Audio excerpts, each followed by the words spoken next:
आठवीन पाय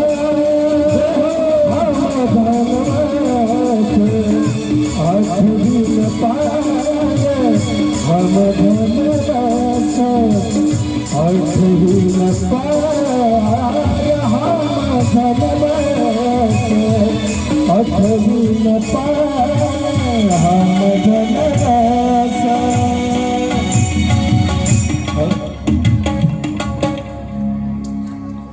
असा उपदेश हा जीव मात्र त्या भगवंताकडे करत असतो, अशी प्रार्थना त्या भगवंताकडे। एकदा का या पृथ्वी तलावरती आपण जन्म घेतला आणि मग मात्र आपण या संसाराच्या रंगामध्ये असं रंगून जातो की ह्या संसाराच्या रंगामध्ये रंगत असताना त्या भगवंताचं नामस्मरण आपल्या मुखामध्ये येत नाही आणि संसाराचं सर्व कार्य मात्र त्या ठिकाणी आपण करत असतो। जीवन जगत असताना दोन धर्म त्या ठिकाणी सांगितलेले आहे, एक आहे सामान्य धर्म आणि दुसरा आहे परम धर्म। सामान्य धर्म म्हटल्यानंतर आपण सर्व या प्रपंचात येतो, या संसारात येतो आणि संसारासाठी ज्या आवश्यक गोष्टी आहे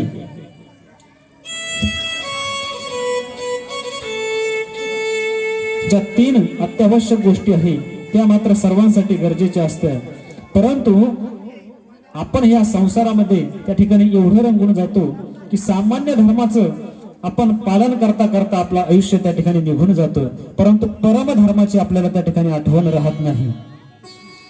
परम धर्म म्हणजे भगवंताच्या प्राप्तीसाठी जे आपण काही कार्य करतो त्याला परम धर्म असं म्हटलं जातं आणि संसारासाठी आवश्यक असणारं जे कार्य करतो त्याला सामान्य धर्म म्हटलं जातं।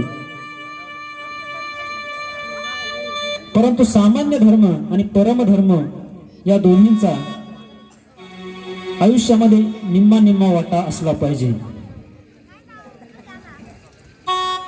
म्हणजे 50% जर आपण संसाराच्या त्या गोष्टींसाठी काम करत असू तर 50% मात्र आपण भगवंत प्राप्तीसाठी त्या ठिकाणी कार्य केलं पाहिजे।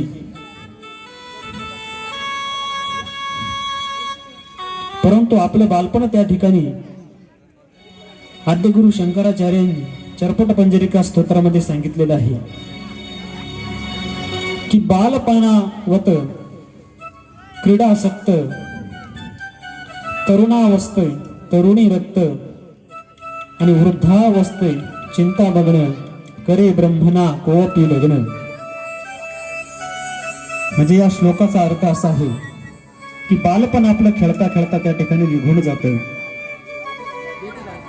त्या बालपणामध्ये आपण मात्र सामान्य धर्म असो किंवा परम धर्म असो या दोन्हीचा विचार करू शकत नाही।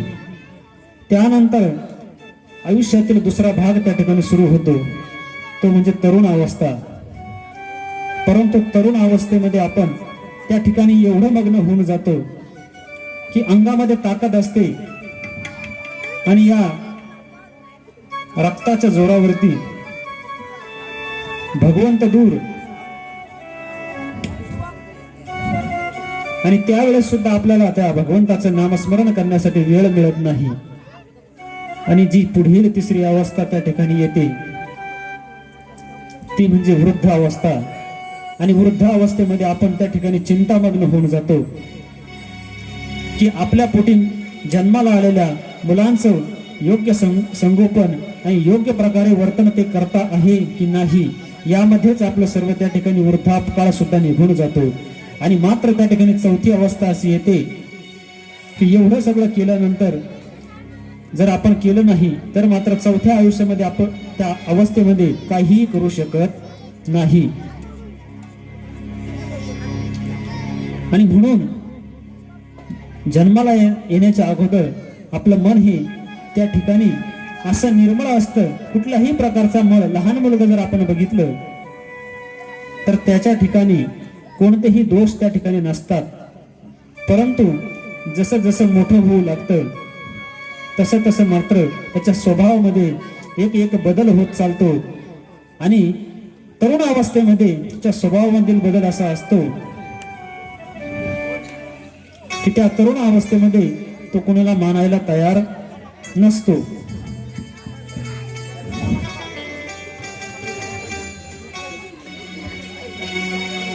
आणि म्हणून सुभाषितकाराने त्या ठिकाणी वर्णन केलेलं आहे.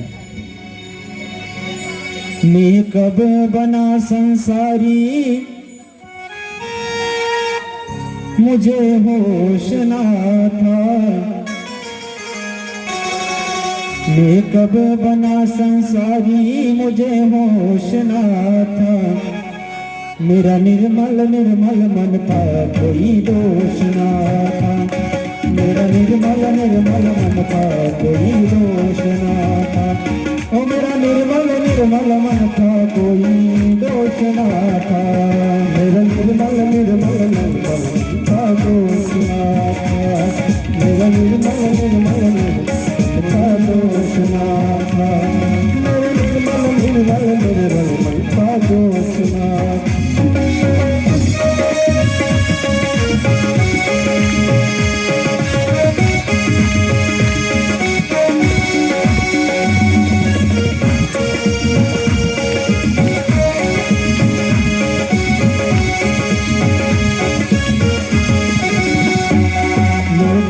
बना संसारी मुझे होश ना था,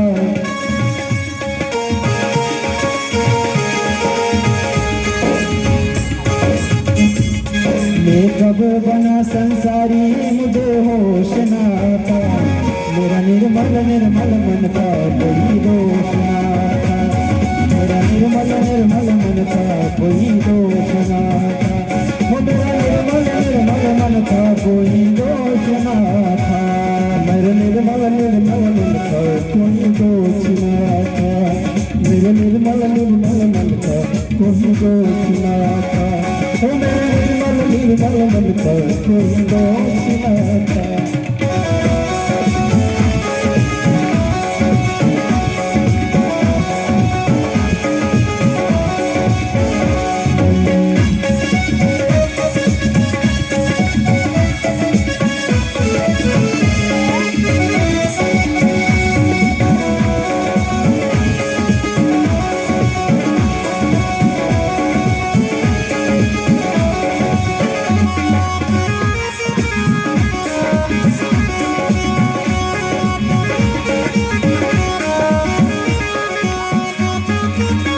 ज्ञात नहीं था दर्द गर्भ में आने का, ज्ञात नहीं था दर्द गर्भ में आने का, याद न रहा कुछ कष्ट उठाने का, याद न रहा कुछ कष्ट उठाने का, कितना भारी था मैं ये तन पाने का, कितना भारी था मैं ये तन पाने का, मेरा निर्मल निर्मल मन था कोई दोष ना था, मेरा निर्मल निर्मल मन था कोई दोष ना था, मेरा निर्मल निर्मल मन था कोई दोष ना था, मेरा निर्मल निर्मल मन था कोई दोष ना था, मेरा निर्मल निर्मल मन था कोई दोष ना था, मेरा निर्मल निर्मल मन था कोई दोष ना था.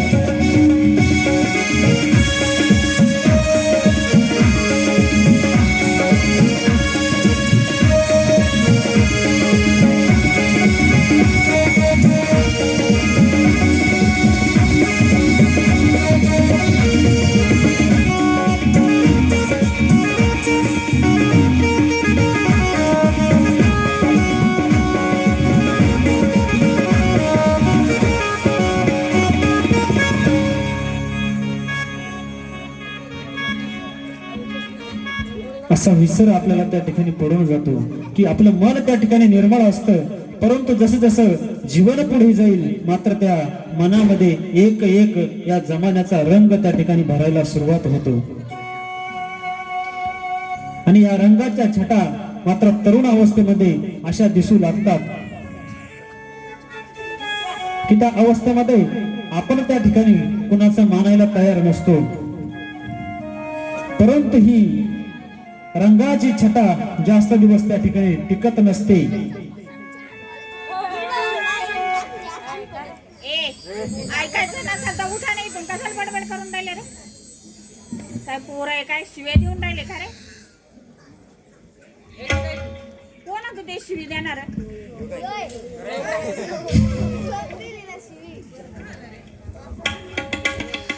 अरे या ठिकाणी 2 तास शांत बसू शकत नाही, तर दिवसभर ज्या वर्गात तुम्ही असतात त्या वर्गाच्या क्लास टीचरला मात्र संध्याकाळी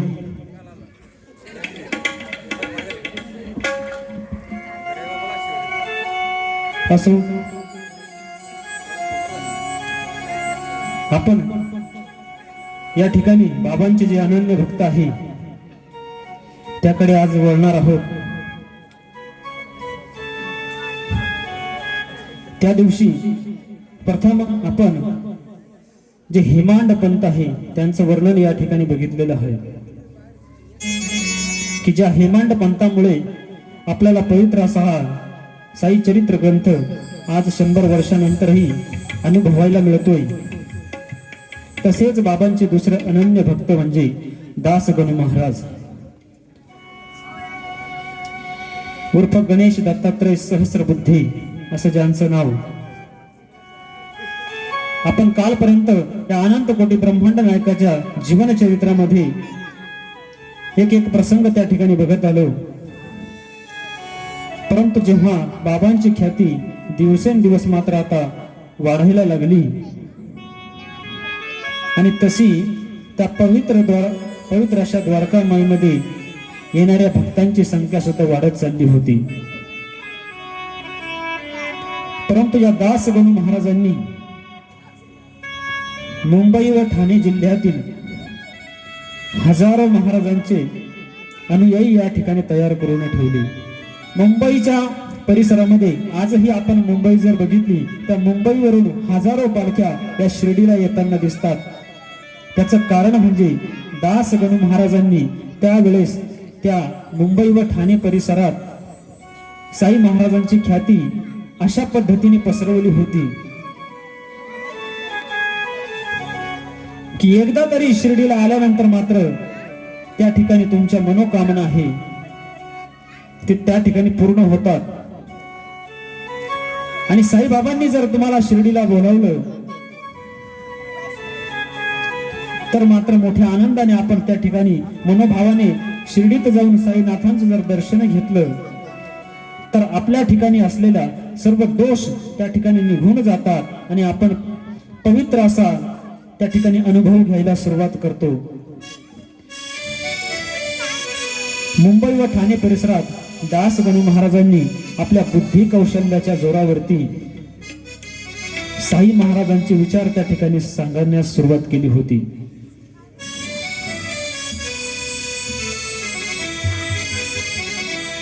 हे दास गणू महाराज म्हणजे साधे कुणी व्यक्ती नव्हते. हे पूर्वी पोलीस खात्यात कामाला असत आणि नानासाहेब चांदोरकर हे एक उत्तम डेप्युटी कलेक्टर म्हणून त्या ठिकाणी कार्यरत होते. आणि हे कार्य करत असताना या नानासाहेब चांदोरकरांनी सहज कुठेही गेलं तर त्या ठिकाणी साईनाथ महाराजांचा उदीचा प्रभाव किंवा साईनाथांचा महिमा त्या ठिकाणी सांगावा. आणि एक कलेक्टर व्यक्ती जर एखाद्या संताचा महिमा सांगत असेल आणि हे ऐकून सामान्य गृहस्थ सहजच त्या विचारावरती विश्वास ठेवत होता. आणि या नानासाहेब चांदोरकरांमुळे या दास गणू महाराजांना एकदा साई दर्शनाचा योग आला. आणि संत दर्शनाचा जर कुणाला योग आला तर त्या ठिकाणी केवळ संतांच्या चरणाची धूळ जरी आपल्या माथ्यावरती पडली तर त्या ठिकाणी आपल्या सहज आपण या भवसागराच्या पलीकडे जात असतो. संत भेटीचा परिणाम असा असतो की संताची या पायी हा माझा विश्वास आणि सर्व भावी दास झालो त्यांचा. एकदा का सर्व भाव ठेवून आपण त्यांचा दास झालो तर मात्र त्याची माझे हित करीती सकळ आणि तेने हा गोपाळ कृपा करी अशी परिस्थिती आता दासगणू महाराजांची होऊन गेली होती की संत संगातीचे हो काय सांग सुख संत संगातीचे हो काय सांग सुख संत संगातीचे हो काय सांग सुख संत संगातीचे काय सांगू सुख संत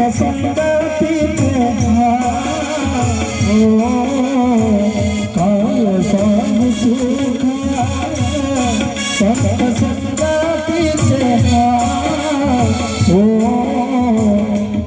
सांगू सुख संत संगातीचे काय सांगू सुख संत संगतीचे काय सांगू सुख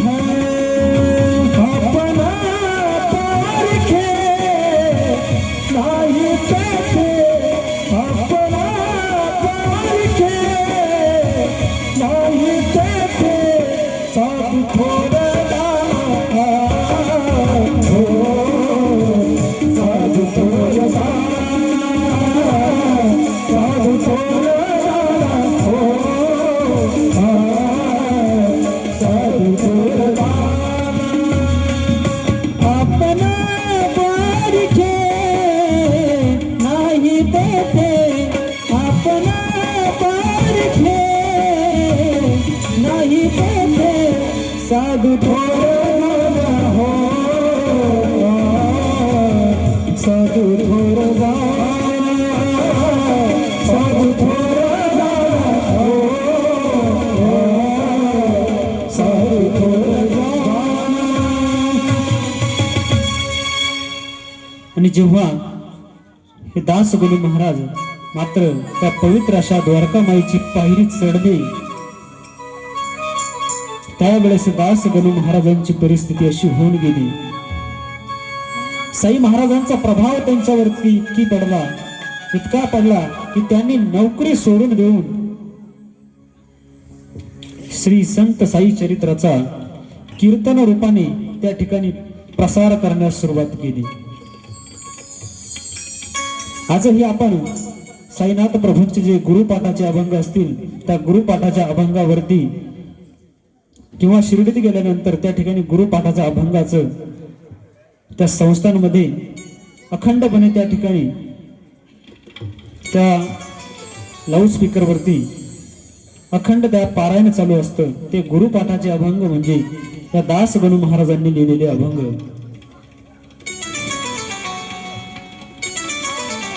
आणि त्या काळात त्या दासगणू महाराजांनी भक्त लीला अमृत, संत कथा अमृत आणि भक्ती सारामृत हे संत चरित्रात्मक ग्रंथ त्या ठिकाणी लिहिले. आणि तेच हे दासगणू महाराज की जेव्हा बाबांचा समाधी शताब्दी सोहळा त्या ठिकाणी चालू होता आणि त्यावेळेस शिर्डीमध्ये जे कोणी गेलं असेल त्यांना मात्र त्या ठिकाणी एक मोठा असा एक पुतळा या दासगणू महाराजांचा उभारलेला होता. त्याचं कारणच हे आहे की ह्या दासगणू महाराजांमुळे आणि हेमांड पंथामुळे हा साई संपूर्ण विश्वाला चंद्र सूर्य असेपर्यंत या ठिकाणी कळला.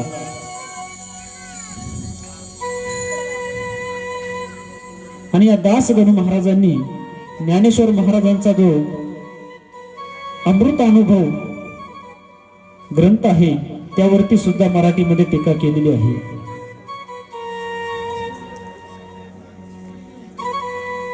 आणि साई महाराजांचा दासगणू महाराजांवरती असा दिवसेंदिवस प्रभाव पडत चालला की या दासगणू महाराजांनी स्वतःला त्या पवित्र अशा द्वारकामाईचा एक झाडू म्हणून घ्यावं.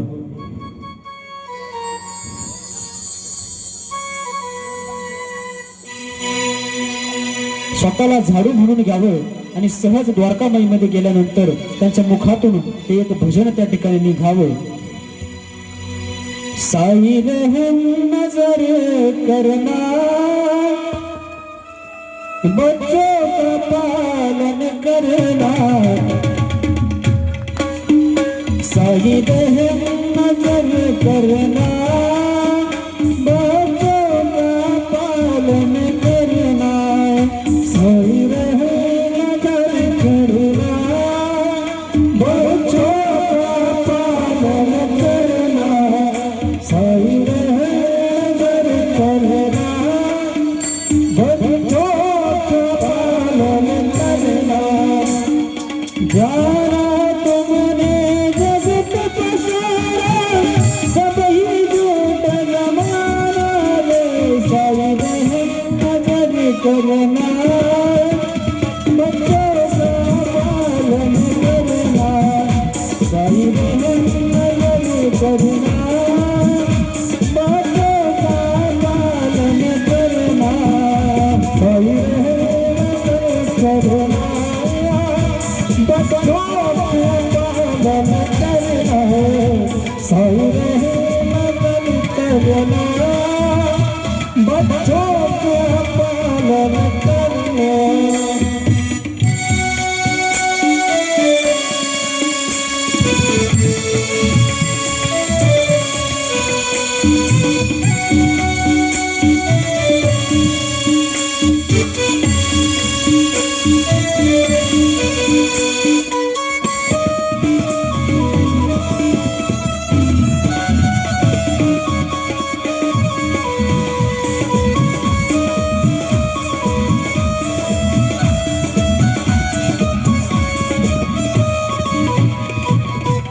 आणि या अभंगाच्या शेवटच्या चरणामध्ये दास गणू महाराजांना त्या ठिकाणी म्हणावं. दास गणू कहे अब क्या बोलू, थक गई मेरी रसना.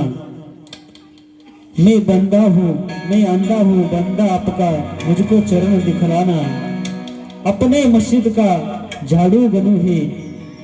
असं स्वतःला त्या ठिकाणी त्या पवित्र अशा द्वारकामाईचा कचरा स्वच्छ करण्यासाठी जी वस्तू आपण वापरतो त्या वस्तूचं स्वतःला संबोधन लावून घ्यावं. एवढा प्रभाव त्या दास गणू महाराजांवरती पडला. आणि असे हे दास गणू महाराज की त्यांनी त्यांच्या कार्यामधून या साईनाथ भगवंताचं प्रसार त्या ठिकाणी सुरू केला.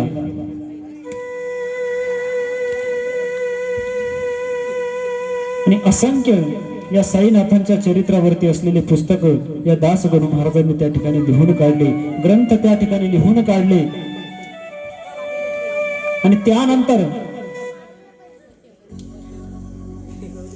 बाबांची ख्याती संपूर्ण विश्वामध्ये पसरवण्यासाठी खऱ्या अर्थाने ज्यांनी प्रयत्न केले ते म्हणजे नारायण गोविंदनाथ चांदोरकर उर्फ नानासाहेब चांदोरकर असं ज्यांचं नाव. नानासाहेब चांदोरकर हे निस्सीम साई भक्त. त्या काळामध्ये त्यांनी साई महाराजांची अतिशय प्रेमाने सेवा केली.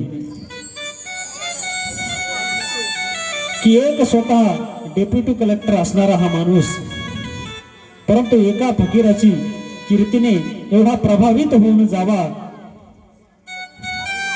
की ज्या ज्या ठिकाणी जावं त्या ठिकाणी मात्र साई महाराजांचा प्रभाव सर्व भक्तांना सांगावा. परंतु स्वतःची नोकरी ही त्या ठिकाणी योग्य प्रकारे पार पाडून त्या भगवंताचं नामस्मरण त्या ठिकाणी करावं आणि दुसऱ्यांनाही करण्यास सांगावं. जसं त्या ठिकाणी एक अभंग आहे की कामामध्ये काम काही म्हणा राम राम, त्याने जाईल हा भवश्रम सुख होईल दुःखाचे. तशीच परिस्थिती या चांदोरकरांची होती की काम करत असताना अखंड साईनाथ महाराजांची महती सर्वांना सांगावी. आणि आपणही संसारिक जीवन जगत असताना असंच जगलं पाहिजे की संसारी असावे आणि असोनी नसावे, भजन करावे वेळोवेळा.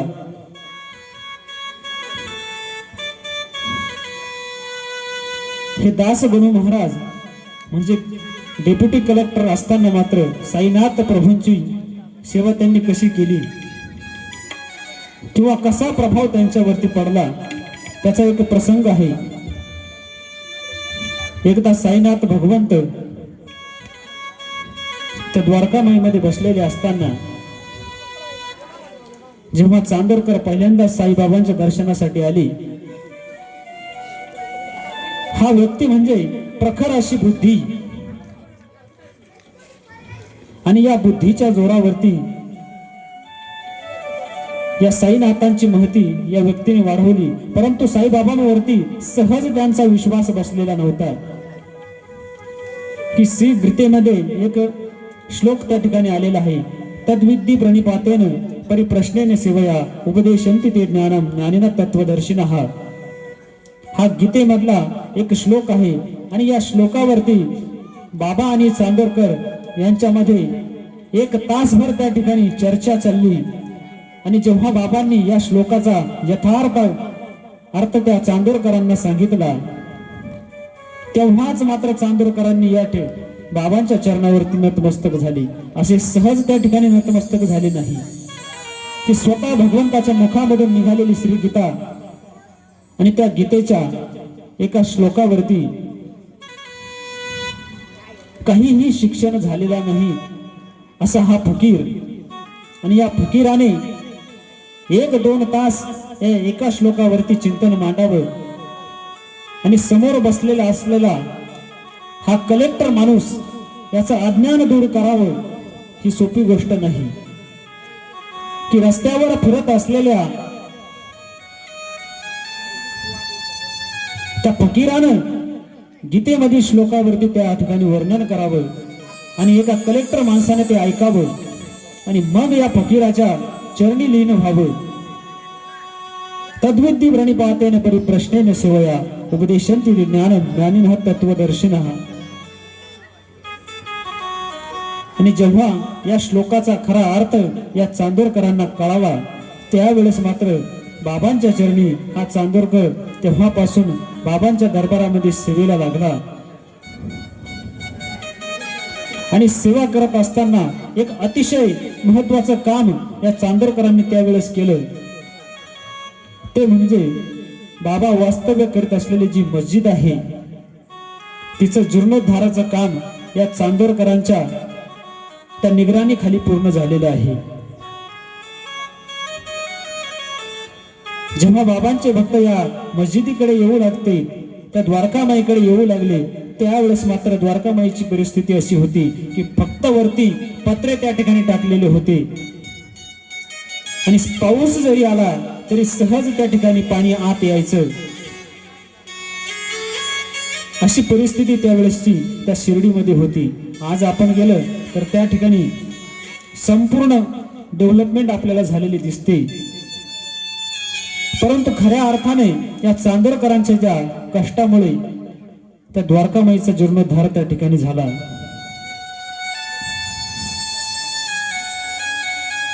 परंतु सहजच हे जीर्णोद्धाराचं काम त्या ठिकाणी पूर्ण झालं नाही.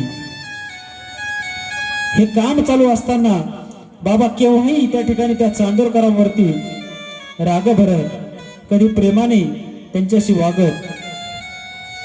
असंच एकदा या द्वारकामाईचं जीर्णोद्धाराचं काम चालू असताना जर साई महाराजांना त्या ठिकाणी लावलेले जे दगड होते, ते वीट होते, ती योग्य प्रकारे जर लावलेली दिसली नाही तर मात्र स्वतः साईनाथ भगवंत त्या ठिकाणी ते झालेलं बांधकाम आपल्या हाताने ढासाळून देत आणि पुन्हा या चांदोरकरांना मार्गदर्शन करून चांगल्या पद्धतीने ते बांधकाम करून घेत.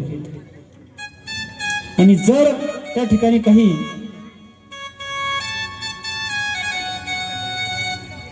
चांगला दगड लावलेला दिसला नाही तर मात्र बाबांचा त्या ठिकाणी पारा चढत असे आणि चांदोरकरांवरती क्रोधायमान होऊन चालू असलेलं बांधकाम त्या ठिकाणी पाडून देत आणि पुन्हा या चांदोरकरांना त्या ठिकाणी पुन्हा ते बांधकाम चांगल्या पद्धतीने रचण्यास सांगत.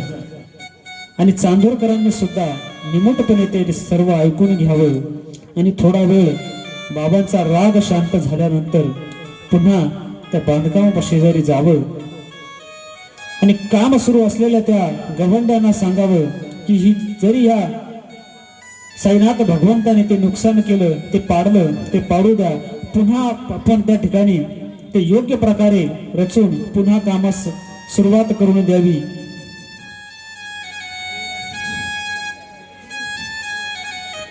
आणि अशाच या चांदोरकरांचा एक मित्र हरिविनायक साठे, ते सुद्धा त्या ठिकाणी कलेक्टरच्या नोकरीवरती होते. आणि कलेक्टरचा मित्र हा एक कलेक्टरच असू शकतो. आणि यांच्या बाबत एक वाईट गोष्ट त्या ठिकाणी घडली होती की हरिविनायक साठे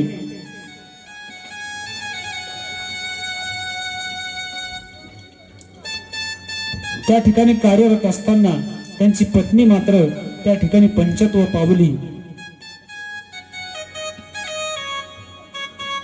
आणि मग स्वतःची पत्नी त्या ठिकाणी पंचत्व पावल्यामुळे हरिविनायक साठे यांना दुसरा विवाह करावा अशी इच्छा त्या ठिकाणी होत नव्हती.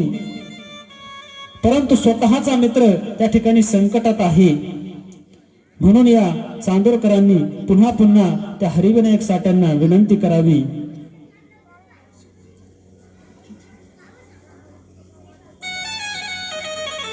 परंतु त्यांची यावरून इच्छा उडून गेली होती. परंतु काही काळ प्रयत्न करून करून या चांदोरकरांनी आपल्या मित्राला त्या संकटाच्या बाहेर काढलं आणि एक दिवस त्या द्वारकामाईमध्ये या साठ्यांना त्या चांदोरकरांनी बाबांच्या दर्शनासाठी आणले. आणि त्यांच्या मनामध्ये जी शंका कुशंका निर्माण झाली होती ती साईंच्या प्रभावाने मात्र त्या ठिकाणी निघून गेली. आणि साई महाराज जसं सांगतील तसं आपण करू या अटीवरती हा हरिविनायक साठे त्या बाबांच्या पवित्र अशा द्वारकामाईमध्ये दर्शनासाठी आले. आणि बाबांनी त्या हरिविनायक साठ्यांना दुसरा विवाह करण्यास त्या ठिकाणी परवानगी दिली की मी सांगतो म्हणून त्या ठिकाणी तू दुसरा विवाह कर. जर मला तू गुरु मानशील तर माझे हे वाक्य म्हणजे गुरु आज्ञा मान आणि त्या ठिकाणी तू दुसरा विवाह करून घे. अशी जेव्हा बाबांनी त्या ठिकाणी त्या हरिविनायक साठ्यांना गुरु आज्ञा केली आणि काही कालानंतर या हरिविनायक साठ्यांनी दुसरा विवाह करून त्यांना एक सुंदर असा पुत्र त्या ठिकाणी प्राप्त झाला. परंतु बाबा त्या ठिकाणी आलेल्या भक्तांकडून काही ना काही काम त्या ठिकाणी करून घेत. आणि आपण बघतोय की जसं जसं शिर्डीचं महत्व त्या ठिकाणी वाढू लागलं होतं त्या ठिकाणी भक्तजनांची गर्दी सुद्धा वाढू लागली होती. आणि या भक्तांची गैरसोय होऊ नये म्हणून या हरिविनायक साठेंकडून बाबांनी एक सुंदर असा वाडा त्या ठिकाणी बांधून घेतला. आणि जे भक्त शिर्डीकडे येत त्यांची होणारी गैरसोय मात्र या हरिविनायक साठ्यांनी बांधलेल्या वाड्यामुळे त्या ठिकाणी दूर झाली. आणि अजून एक साई भक्त आहे की नागपूरचे श्रीमंत गोपाळराव उर्फ बापूसाहेब बुट्टी यांची ही एक व्याधी दूर केली. आणि त्यानंतर बाबांनी त्यांच्याकडे असा आग्रह केला की तुम्ही सुद्धा एक वाडा या ठिकाणी साई भक्तांसाठी बांधून ठेवावा. आणि या बुट्टी साहेबांनी सुद्धा आपल्या धनातून धनाचा काही भाग त्या ठिकाणी दिला आणि एक वाडा त्या ठिकाणी बांधून घेतला. तो वाडा अगदी दगडाचा मजबूत, त्यालाच बुट्टीचा वाडा असंही म्हणतात. आणि याच बुट्टीच्या वाडात कालांतराने या अनंत कोटी ब्रह्मांड नायकाची समाधी झाली. हरिविनायक साठ्यांनी बांधलेला जो वाडा आहे तो भक्तांच्या सेवेसाठी त्या ठिकाणी देण्यात आला. आणि जेव्हा बाबांची समाधी झाली त्यावेळेस बाबांचं समाधी मंदिर या बुट्टीच्या वाड्यामध्ये त्या ठिकाणी समाधी देण्यात आली. म्हणजे स्वतः त्या ठिकाणी समाधी घेणार त्याची जागा सुद्धा जाण्या अगोदरच अनंत कोटी ब्रह्मांड नायकांनी त्या ठिकाणी तयार करून ठेवली होती. असे परम पावन असणारे हे हरिविनायक साठे आणि बुट्टी साहेब की यांच्या धनाचा त्या ठिकाणी योग्य वापर झाला आणि बाबांचं समाधी मंदिर सुद्धा या बुट्टी साहेबाच्या धनातून उभं राहिलं.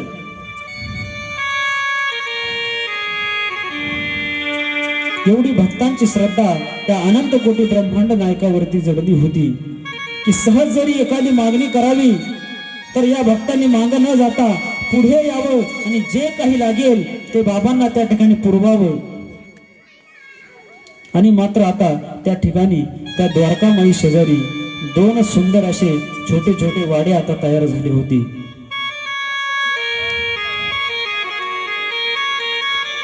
आणि अजून एक बाळाजी पाटील नेवासकर असं ज्यांचं नाव की हे एक विरक्त असे भक्त, त्यांना बाबाविषयी विशेष अशी सहानुभूती वाटत होती. परंतु हा बाळाजी पाटील नेवासकर विरक्त वृत्तीचा माणूस होता की त्यांनी आपल्या घरादाराचा त्याग करून या साईनाथांच्या त्या द्वारकामाईमध्ये रहिवास सुरू केला.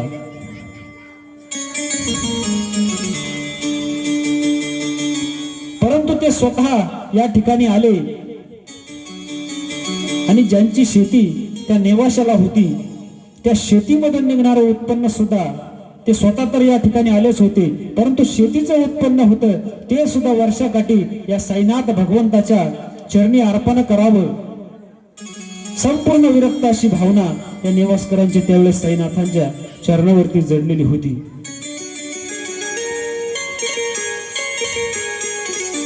त्या नेवासकरांना असं वाटत होतं आपण येतानाही काही घेऊन आलो नाही आणि जातानाही काही घेऊन जाणार नाही, परंतु जे काही आहे ते हे सर्व त्या अनंत कोटी ब्रह्मांड नायकाचं आहे, म्हणूनच त्यांच्या चरणावरती अर्पण करावं.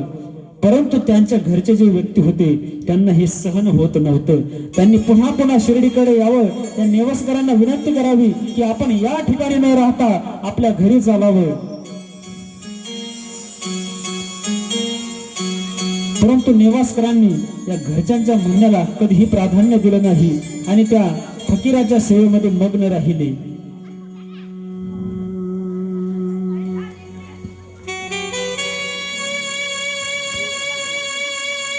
त्या नेवासकरांनी त्या द्वारकामाईमध्ये राहावं आणि बाबांच्या येणे अगोदर रस्ते झाडण्याचं काम करावं, द्वारकामाई सारवण्याचं काम करावं. आणि महाराजांच्या जवळ हे नेवासकर कधी गेले नाही, दुरूनच साईनाथांचं दर्शन घ्यावं. जसं रामायणामध्ये आपण बघतो की शबरी भिवीन त्या ठिकाणी रामप्रभूंचं त्या वनामध्ये वाट बघत असत आणि स्वतःच्या हाताने मस्त रस्ते झाडण्याचं काम या शबरीनं करावं. तशी अवस्था या नेवासकरांची.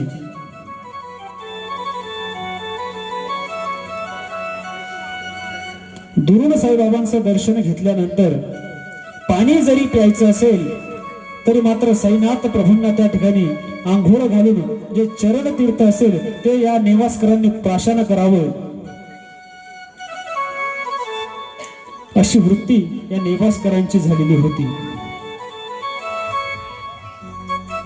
एवढा साईपदी भाव जडल्यानंतर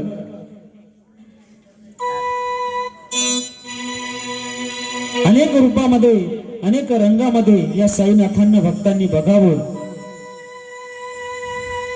एकच रूप नव्हे, अनेक रंग.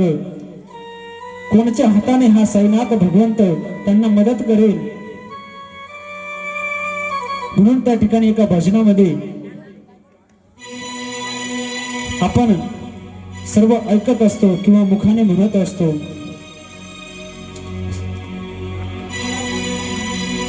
साईनाथ तेरे हजारों हाथ, साईनाथ तेरे हजारों हाथ, साईनाथ तेरे हजारों हाथ, साईनाथ तेरे हजारों हाथ, साईनाथ तेरे हजारों हाथ, साईनाथ तेरे हजारों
जसे या ठिकाणी आपण पुरुष भक्त या साईनाथ भगवंताचे बघितले, तसेच त्या ठिकाणी त्यावेळेसही आरक्षण हे बाबांच्या जणू त्यावेळेसपासूनच लागू झालेलं असावं. जसे पुरुष भक्त त्या ठिकाणी होते, तसेच काही महिला भक्त सुद्धा साईनाथ प्रभूंच्या दरबाराची सेवा करताना आपल्याला त्या ठिकाणी दिसतात. त्यामध्ये आपण सर्वप्रथम साईनाथ भगवंताला ज्या स्त्रीने बालक रूपामध्ये बघितलं ती म्हणजे बायजामाई.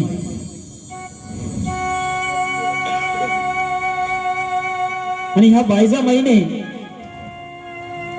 त्या साईनाथ भगवंताला लहानपणापासून आईच्या मायेने वाढवलं. आणि सकाळी असेल संध्याकाळी असेल या साईनाथ भगवंताने त्या ठिकाणी जीवन केलं की नाही याची चिंता करावी. तसेच दुसरी एक महिला भक्त त्या ठिकाणी राधाकृष्णामाई, त्यांचं नाव बाळाजी नेवासकर, त्या ठिकाणाहून काही कालांतराने शिर्डी सोडून मात्र आता आपल्या घरी परत गेले. आणि त्यानंतर बाळाजी पाटील नेवासकर जे काम करत होते ती संपूर्ण जबाबदारी या राधाकृष्णामाईंनी त्या ठिकाणी उचलली. नावातच त्या ठिकाणी सर्व काही आहे, राधा, कृष्णा आणि माई.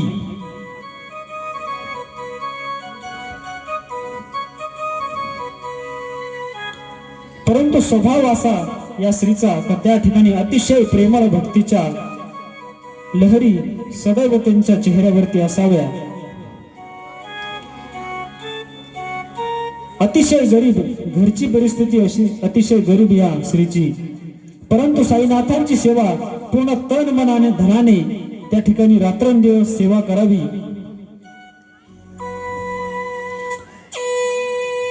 त्यावेळेस खऱ्या अर्थाने संस्थांचं रूप या साईनाथांच्या शिर्डीला कोणी देण्याचं काम केलं असेल तर त्या महिला भक्त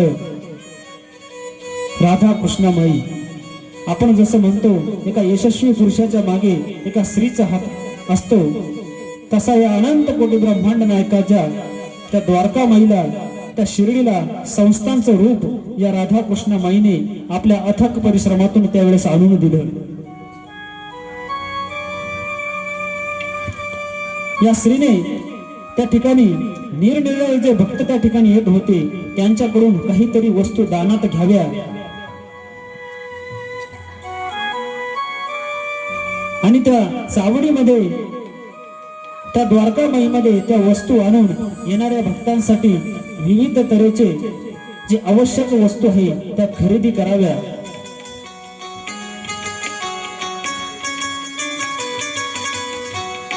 आणि असं काम चालू असताना या राधाकृष्णामाईने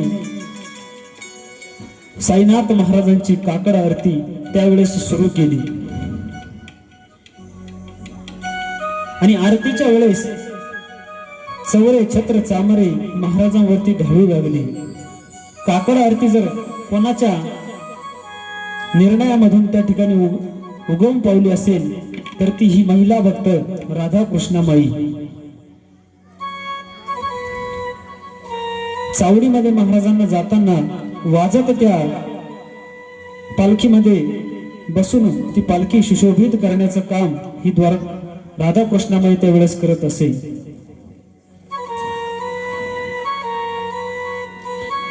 आणि संपूर्ण या संस्थांची घडी बसवण्याचं श्रेय जर कोणाला जात असेल तर या राधाकृष्णामाईंना हे श्रेय जातं. परंतु या भक्तांच्या नाव सुद्धा आपल्या कर्णपटलावर कधी पडलेले नव्हते. आपल्याला फक्त साईबाबा म्हटल्यानंतर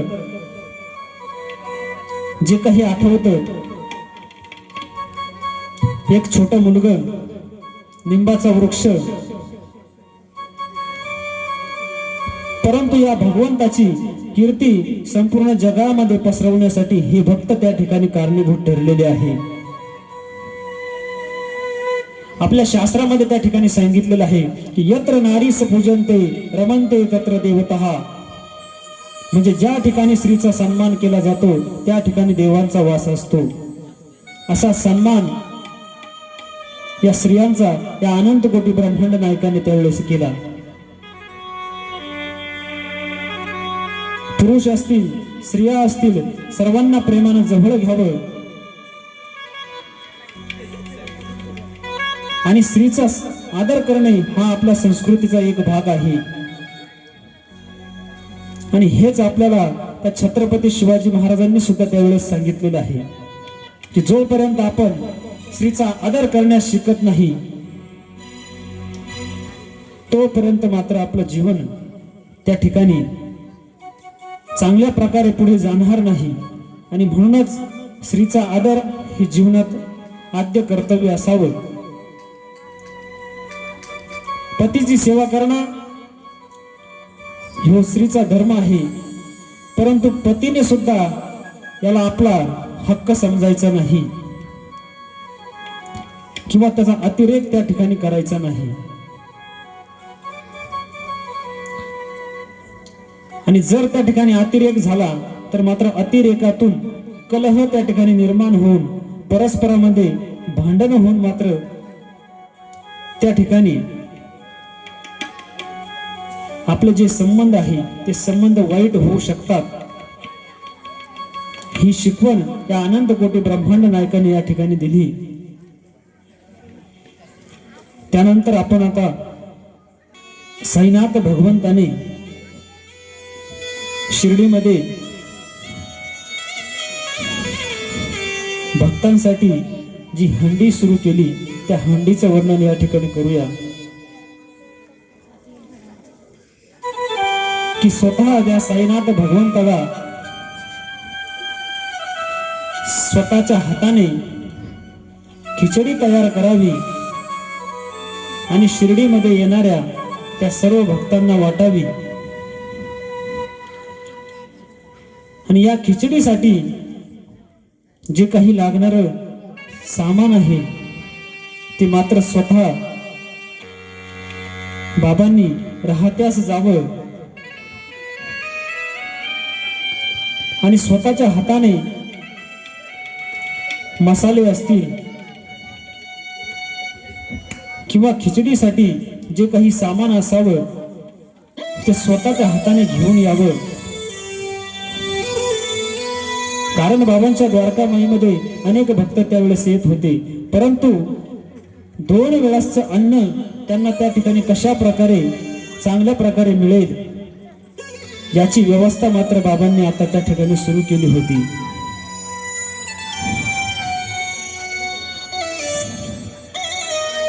कारण अन्नदानाला आपल्या संस्कृतीमध्ये अनन्यसाधारण महत्व सांगितलेलं आहे. दानाचे काही प्रकार त्या ठिकाणी आहे, परंतु त्या दानामध्ये सर्वात श्रेष्ठ काही असेल तर ते अन्नदान आहे. परंतु दान करताना त्यामध्ये सात्विकता असावी. सात्विक भावनेने केलेलं दान हे कधीही चांगलं. परंतु दान करता असताना आपल्याला जर गर्व झाला, अहंकार झाला तर ते दान त्या ठिकाणी सात्विक राहत नाही, तर ते तामसिक दान त्या ठिकाणी होतं. आणि म्हणून दान करत असताना आपल्याला त्या ठिकाणी गर्व नसावा.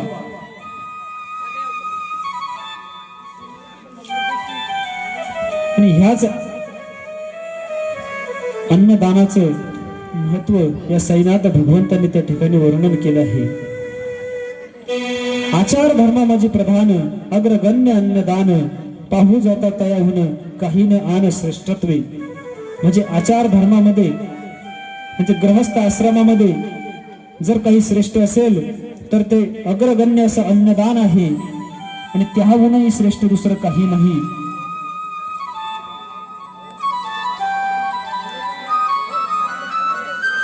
किंवा सदा सर्वदा दान धर्म हे तर सुख शांतीचे परमवर्म. अन्नदान नित्यनेने कर्मात ते कर्म आद्य कर्म. किंवा वेळोवेळी येता अतिथी अन्नदाना सुखवावा ग्रहस्थी. अन्नाविन जो माघारा लावती अचूक दुर्गती आमंत्रिती. म्हणजे जर एखादा ग्रहस्थ आपल्या घरी आला आणि आपण विना अन्नदानाचं त्याला त्या ठिकाणाहून परत जर पाठवलं तर दुर्गतीस आपण आमंत्रण देतोय असा त्याचा अर्थ आहे. अन्नदानाशिवाय इतर दान त्या ठिकाणी अपूर्ण आहे. जसे झाड फुलाविनं तसं जीवन अन्नदानाविनं सांगितलेलं आहे.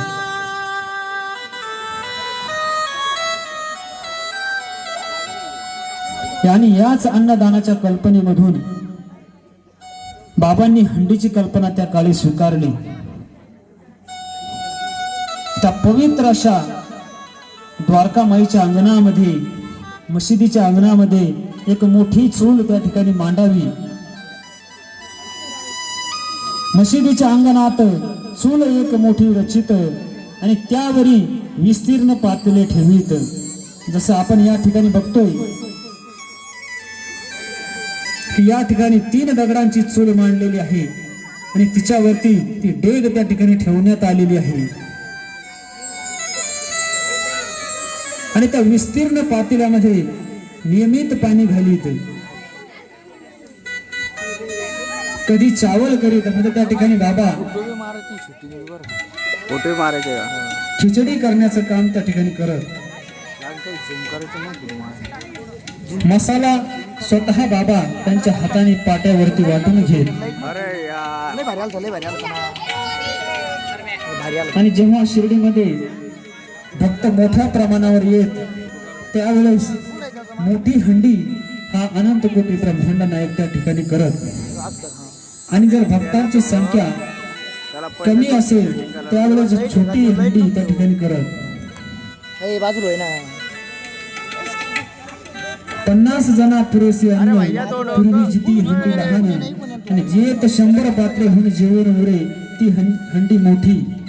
म्हणजे 50 जणांसाठी जी हंडी त्या ठिकाणी करत ती छोटी आणि 100 पात्र जास्त जेवणासाठी आवश्यक अशी मोठी हंडी त्या ठिकाणी करत.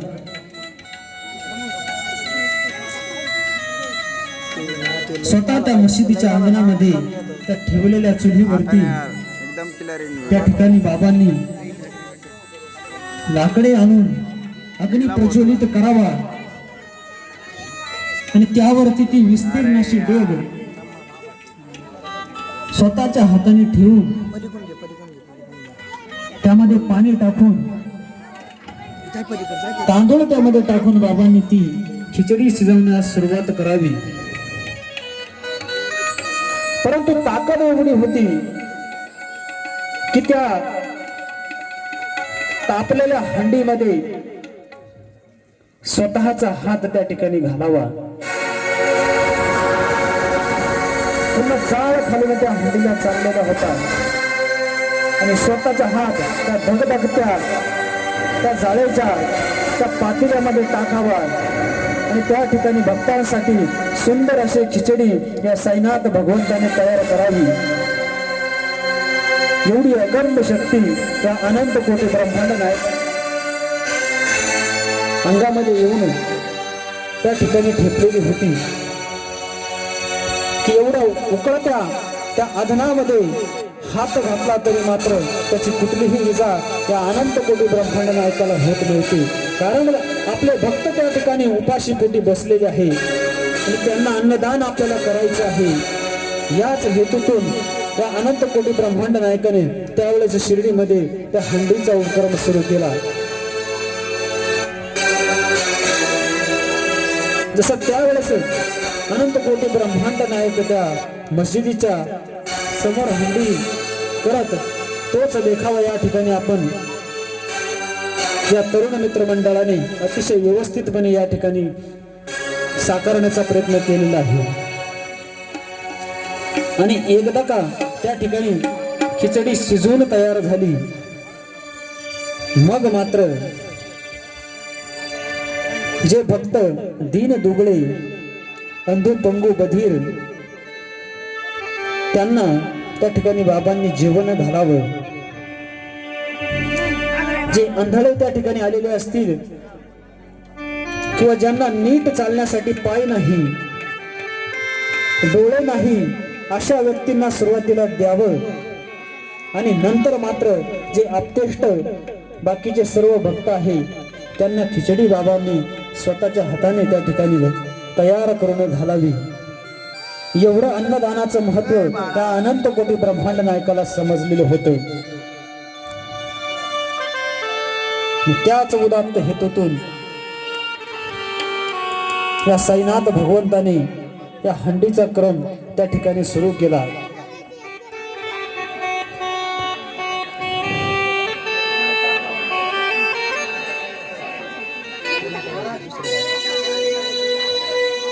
भैया बाजू सरक ना 1 मिनिट यार. तोच प्रकार आज आपण समोर बघतोय आणि याच उदात्त हेतूतून आजही आपण शिर्डीला गेलो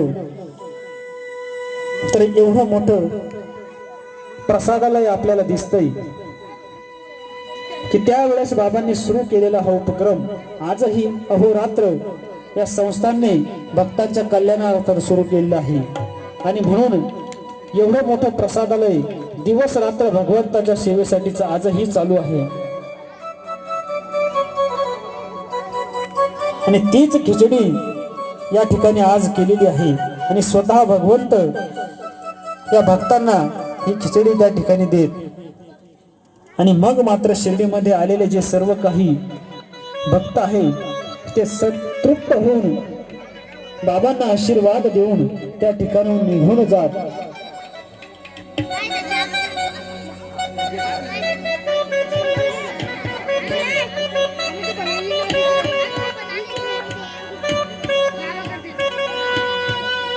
शिरडी वाले बाबा मेरी रिकड़ी बना ले, शिरडी वाले बाबा मेरी रिकड़ी बना ले, शिरडी वाले बाबा मेरी रिकड़ी बना ले, खिचड़ी खिला दे मुझे खिचड़ी खिला दे, खिचड़ी खिला दे मुझे खिचड़ी खिला दे, खिचड़ी खिला दे मुझे खिचड़ी खिला दे, खिचड़ी खिला दे मुझे खिचड़ी खिला दे. जन्म का भोगा मेरी भूख को मिटा दे. साई राम साई राम साई राम, ओम साई राम साई राम साई राम, ओम साई राम साई राम साई राम, ओम साई राम साई राम साई राम.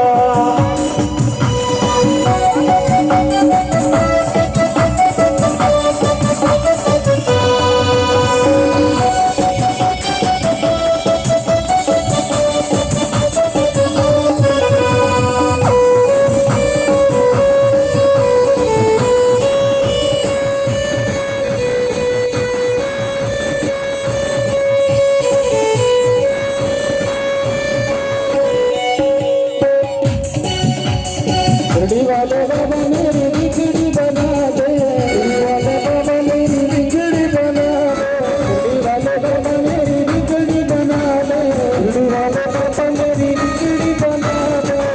खिचड़ी खिला दे मुझे खिचड़ी खिला दे, खिला दे मुझे खिचड़ी खिला दे, खिचड़ी खिला दे मुझे खिचड़ी खिला दे, खिचड़ी खिला दे मुझे खिचड़ी खिला दे. जन्म का भूखा मेरी भूख को meta they. Sai Ram Sai Ram Sai Ram, Om Sai Ram Sai Ram Sai Ram, Om Sai Ram Sai Ram Sai Ram, Om Sai Ram Sai Ram Sai Ram.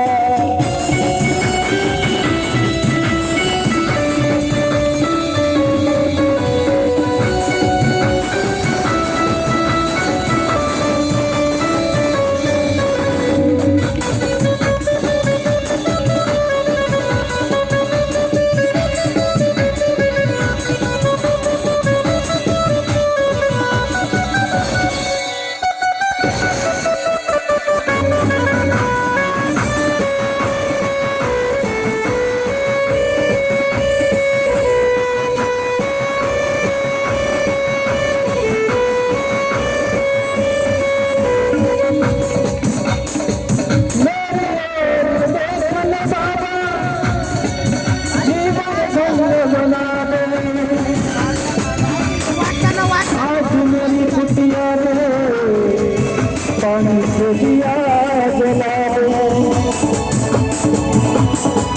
Mary or देखन बाबा जीवन धन्य बना दे.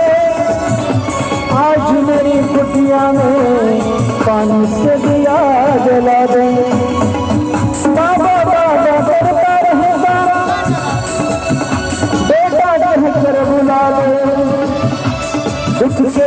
सागर में तन है खुशियों से मुझे मिला दे। ओम साई राम साई राम साई राम, ओम साई राम साई राम साई राम, ओम साई राम साई राम साई राम, ओम साई राम साई राम साई राम।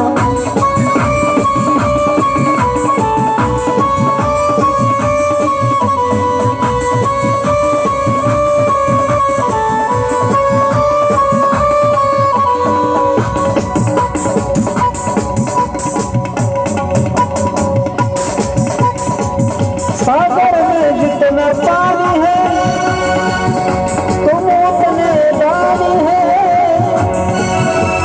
सूरज में जितनी आभा है तुम उतनी जानी है।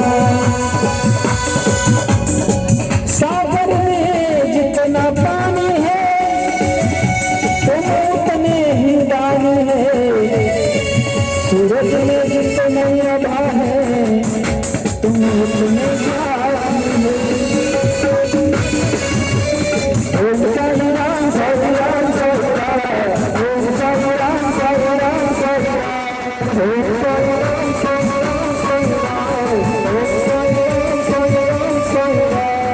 मेरे वाले वाले मेरी चढ़ी बना दे, वाले वाले मेरी चढ़ी बना दे, मेरे वाले वाले मेरी चढ़ी बना दे, वाले वाले मेरी चढ़ी बना दे। चढ़ी खिला दे मुझे खिचड़ी खिला दे, खिला दे मुझे खिचड़ी खिला दे, खिचड़ी खिला दे मुझे खिचड़ी खिला दे, खिला दे मुझे खिचड़ी खिला दे। जन्म का पैसा मेरी भूख तो बता दे बाबा। ओम साई राम साई राम साई राम, ओम साई राम साई राम साई राम, ओम साई राम साई राम साई राम, ओम साई राम साई राम साई राम।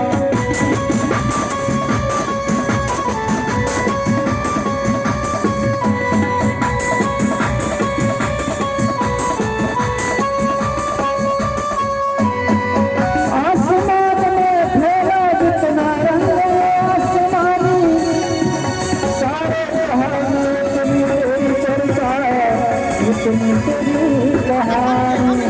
ओम साई राम साई राम साई राम, ओम साई राम साई राम साई राम, ओम साई राम साई राम साई राम, ओम साई राम साई राम साई राम। मेरे वाले बाबा मेरी बिगड़ी बना दे, मेरे बाबा मेरी बिगड़ी बना दे, मेरे वाले बाबा मेरी बिगड़ी बना दे, मेरे वाले बाबा मेरी बिगड़ी बना दे।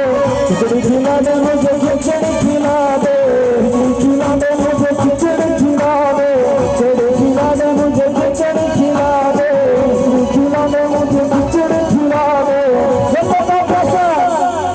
जन्म का पैसा मेरे भोग दे बेटा दे बाबा। ओम साई राम साई राम साई राम, ओम साई राम साई राम साई राम, ओम साई राम साई राम साई राम, ओम साई राम साई राम साई राम, ओम साई राम साई राम साई राम, ओम साई राम साई राम साई राम, ओम साई राम साई राम साई राम, ओम साई राम साई राम साई राम, ओम साई राम साई राम साई राम, ओम साई राम साई राम साई राम, ओम साई राम साई राम साई राम, ओम साई राम साई राम साई राम।